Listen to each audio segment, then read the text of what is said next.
Je me souviens, nous dit frère Baksing, il y a bien des années, dans un train bondé en Inde, un homme monta dans le compartiment et un autre fut très rude et grossier avec lui. Mais le premier homme gardait le sourire. Je dis, oh, il doit être chrétien la manière dont il supporte ses reproches. Aussi, je l'interpellai depuis ma place et lui demandai, qui êtes-vous? Il dit, je suis chrétien. À son visage rayonnant, je sus qu'il devait être chrétien, autrement, comment aurait-il pu supporter les reproches injustifiés et les réprimandes de cet homme grossier? Le Saint-Esprit veut certainement faire resplendir sur nos visages une gloire et une beauté particulière. Mais pour obtenir cela, nous devons vouloir être possédés par lui. Alors, les hommes pourront voir la lumière briller sur notre visage, une lumière qui ne peut pas être obtenue avec des poudres, du savon, de la crème ou d'autres applications extérieures. La lumière divine que Dieu nous donne nous communique la véritable beauté. Cela vient seulement par la complète possession du Saint-Esprit.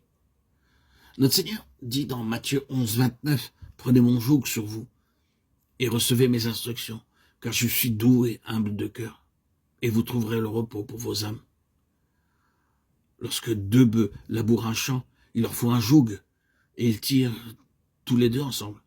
Le Seigneur dit, « Vous prenez mon joug sur vous, tirons ensemble et devenons partenaires. » Alors, en prenant mon joug sur vous, vous aurez ma douceur, mon humilité et ma gentillesse.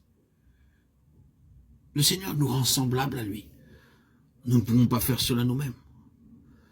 Et le premier grand travail du Saint-Esprit visible extérieurement est d'introduire en moi ces vertus qui peuvent être vues par les gens autour de nous. J'ai voyagé dans bien des parties du monde et je peux voir des gens ici et là et dire dans mon cœur, « Oh oui, cette personne est un croyant. » Il y a un rayonnement particulier sur son visage. L'apôtre dit dans Galates 2:20, « J'ai été crucifié avec Christ, et si je vis, ce n'est plus moi qui vis, c'est Christ qui vit en moi. » S'il vit en moi, alors sûrement les autres devront être capables de dire, « Je peux voir que vous êtes chrétien. » Un autre exemple, alors que vous passez dans une rue, vous dites, « Cette maison doit appartenir à quelques hommes riches, et celle-là est la maison d'un homme bien pauvre. » C'est l'impression que nous avons alors que nous marchons. Pareillement, quand un homme vous croise, il dira, « C'est la maison du diable, ou c'est la maison du Seigneur. » Ils peuvent voir à mon visage si ce corps est le temple du Saint-Esprit. Ils peuvent le voir au visage, aux yeux, au sourire et la manière de se comporter. Colossiens 3, 12, 16 énumère les vertus des croyants. Ainsi donc, comme des élus de Dieu saints et bien-aimés, revêtez-vous de sentiments de compassion, de bonté, d'humilité, de douceur, de patience.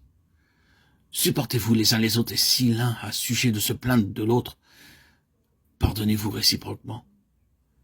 De même que Christ vous a pardonné, pardonnez-vous aussi. Mais par-dessus toutes ces choses, revêtez-vous de l'amour, qui est le lien de la perfection.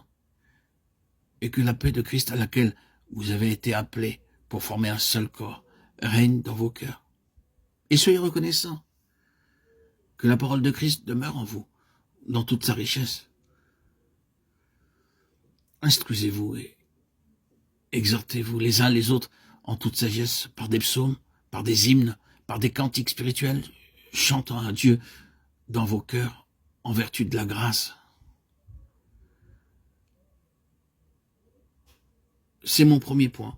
L'habitation de l'Esprit introduit en moi toutes les grâces et les vertus du Seigneur Jésus, non par mes propres forces ou mes propres efforts, la connaissance de la Bible ou de longues prières, mais par le Saint-Esprit. En permettant à Dieu de s'emparer de ma vie en disant « Je suis à toi, possède-moi complètement, je te donne pleine autorité », d'autres pourront voir toutes ces vertus briller sur mon visage avec la beauté et la gloire de Christ.